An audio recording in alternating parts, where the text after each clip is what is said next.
Hey guys, welcome back to another episode of Flames Footy Chat in Flames Fortress. I'll get stuck in and review round 5 video games. The first game we had the Raiders home to the Bulldogs. The Raiders got up 25 points to 10 in that match, which I was pretty happy about because I got that tip right. Yeah. Bulldogs just didn't look like they came out and played. Raiders, it was 26-10. They just looked too strong. Definitely needed the win. The second game we had the Sharks home to my boys, the Sydney Roosters. Sucked in, brother. Roosters ended up winning that match 28 points to 10. With the Roosters just running absolutely rampant on their opposition in the Cronulla Sharks. The third game we had the Dragons home to the Rabbits, where the Dragons narrowly won that match 16 points to 12. Rabbits made a very late comeback in that game, but it wasn't enough with Widdop and Hunt to score, being, in my opinion, the best halves in the competition.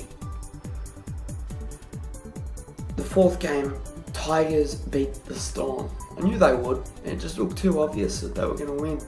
They won 11-10.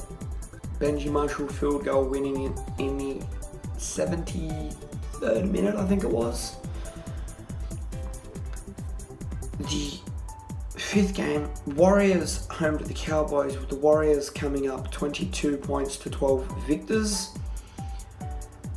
Warriors 5-0, Dragons 5-0.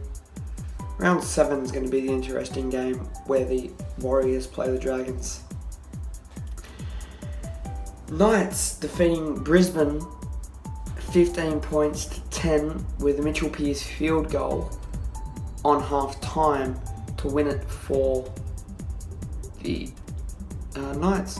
It also happened to be Mitchell Pearce's birthday, the day they played. Titans Seagulls was the next game.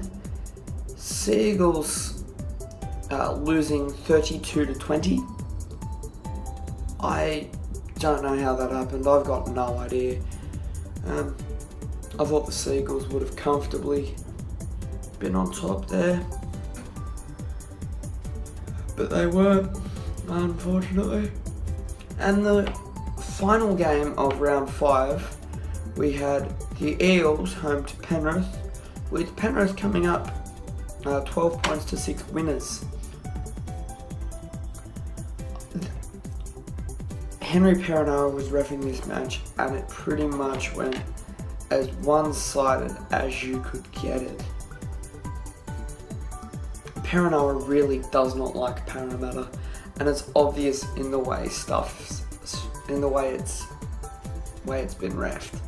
It's a shame to watch. It's turning people off the NRL. It's really sad, and I don't know how to feel about it.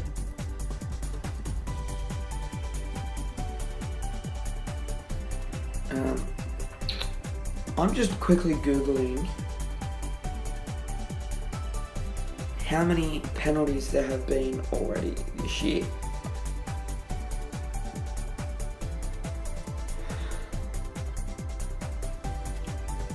I'll add it at the end.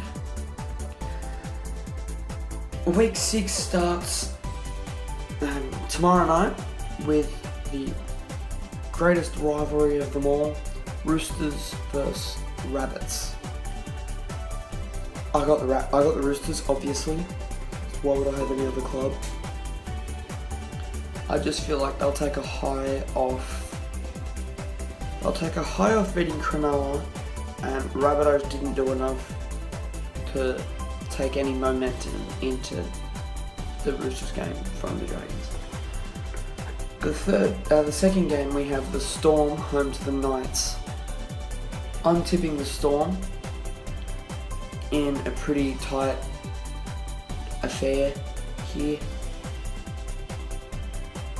yeah, Storm just first time they're sitting outside the top 8 since 2014, I think I remember reading. Friday the 13th of April, the Omen, the unlucky number. Ooh. We have the Dragons up against Sharks. I've tipped the Dragons in this game through the fact that they're undefeated. They're one of two clubs to be undefeated. This one, yeah, Dragons. Fourth game, we have the Warriors home to Brisbane. Warriors, all the other undefeated side in the competition. Could go either way, but Warriors will just take enough momentum being at home and will get the 2 points. Fifth game, we've got the Cowboys home to the Bulldogs. I've gone Cowboys. I've tipped all the home sides, except this next game I'm a little hesitant about. Cowboys, Bulldogs. Cowboys are sitting. It's a shame to see they're sitting in a weird spot, which is like 14th, which is weird for a Cowboys side. But I'm tipping the Cowboys in this game through sheer determination that they'll want to get inside the top 8. The next game, Raiders v Eagles. I don't know who to tip because Clint Gutherson is back.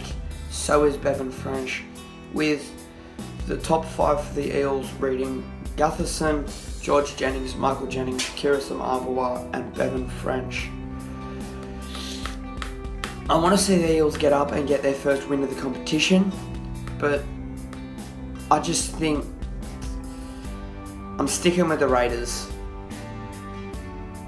because they won last week. They've got enough momentum to carry through here. Raiders. Second last game, we've got the Penny Panthers versus the Titans. I've tipped Penrith again because they're the home side. They seem pretty much undefeated. Not undefeated, but they seem too strong wherever you play them.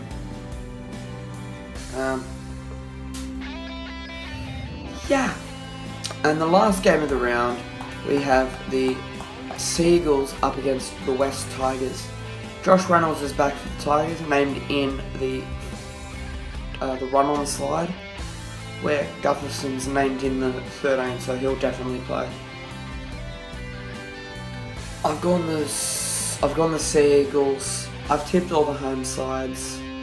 This one will definitely be a close game. So, even though I said I've tipped all the home sides, I'm going to recap. I've got the Roosters to beat Rabbits, Storm to beat Knights, Dragons to beat the Sharks, Warriors and Cowboys to beat Brisbane and Bulldogs, Raiders to beat the Eels, even though I would like to see the Eels get up, and Penrith beating the Titans and Seagulls beating the Tigers. Have a good week, guys. I'll see you next week for another episode of Flames Footy Chat. Have a good week. Tune in next week. You know what time. Also, you don't know what time. I'm extending my... Usually it used to be 9 o'clock. I'm now extending it to 6 p.m. on Wednesdays. Australian Eastern Daylight Savings Time. Is it ADT? Anyway, it'll be 6 o'clock and 6 o'clock Wednesday. Tune in then. Sorry for the time changes, but 6 p.m. would just work better for me. Have a good week, guys. I'll see you next week. Jenko Flames out.